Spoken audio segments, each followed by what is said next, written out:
मेरे सिंगोनियम की जड़ें तो देखिए कितनी लंबी लंबी हो गई, गमले को ही जकड़ लिया इन्होंने। और जब गमले में झांक कर देखेंगे तो कुछ है ही नहीं, जड़ों कैसी खाद मिट्टी तो मानो कभी डाला ही नहीं। और अब ये बोल रहा है कि मुझे आपके गमले की जरूरत नहीं, मैंने अपना गमला खुद से तैयार कर लिया है अपनी जड़ों से। तो मैंने पहले तो इसकी खींच खींच कर जड़ें ही निकाली, क्योंकि इनको निकालना जरूरी था, तभी मिट्टी निकल पाएगी। और जड़ों को निकालने के बाद जब मिट्टी को चेक किया तो बहुत ही अच्छी भुरभुरी सी मिट्टी थी हमारी, हल्की सी, तभी तो ये अच्छे से सर्वाइव कर रहा था। और मिट्टी झाड़ने के बाद जब इस तरीके से देखा तो देखिए इसकी जटाएं कितनी लंबी लंबी हो गई हैं। तो पहले तो मैं इसकी ये जटाओं को ही काट दूंगी, क्योंकि तभी ये मिट्टी झड़ेगी और ये अलग अलग होंगी। और इसमें ढेर सारी न्यू ग्रोथ भी हो रही है। तो अलग अलग सारी स्टिक को करने के बाद देखिए इसकी कितनी सारे पौधे तैयार हो जाएंगे एक ही गमले के पौधे से।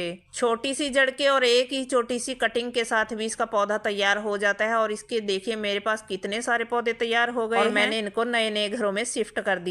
मेरे सिंगोनियम की जड़ें तो देखिए कितनी लंबी लंबी हो गई, गमले को ही जकड़ लिया इन्होंने। और जब गमले में झांक कर देखेंगे तो कुछ है ही नहीं, जड़ों कैसी खाद मिट्टी तो मानो कभी डाला ही नहीं। और अब ये बोल रहा है कि मुझे आपके गमले की जरूरत नहीं, मैंने अपना गमला खुद से तैयार कर लिया है अपनी जड़ों से। तो मैंने पहले तो इसकी खींच खींच कर जड़ें ही निकाली, क्योंकि इनको निकालना जरूरी था, तभी मिट्टी निकल पाएगी। और जड़ों को निकालने के बाद जब मिट्टी को चेक किया तो बहुत ही अच्छी भुरभुरी सी मिट्टी थी हमारी, हल्की सी, तभी तो ये अच्छे से सर्वाइव कर रहा था। और मिट्टी झाड़ने के बाद जब इस तरीके से देखा तो देखिए इसकी जटाएं कितनी लंबी लंबी हो गई हैं। तो पहले तो मैं इसकी ये जटाओं को ही काट दूंगी, क्योंकि तभी ये मिट्टी झड़ेगी और ये अलग अलग होंगी। और इसमें ढेर सारी न्यू ग्रोथ भी हो रही है। तो अलग अलग सारी स्टिक को करने के बाद देखिए इसकी कितनी सारे पौधे तैयार हो जाएंगे एक ही गमले के पौधे से।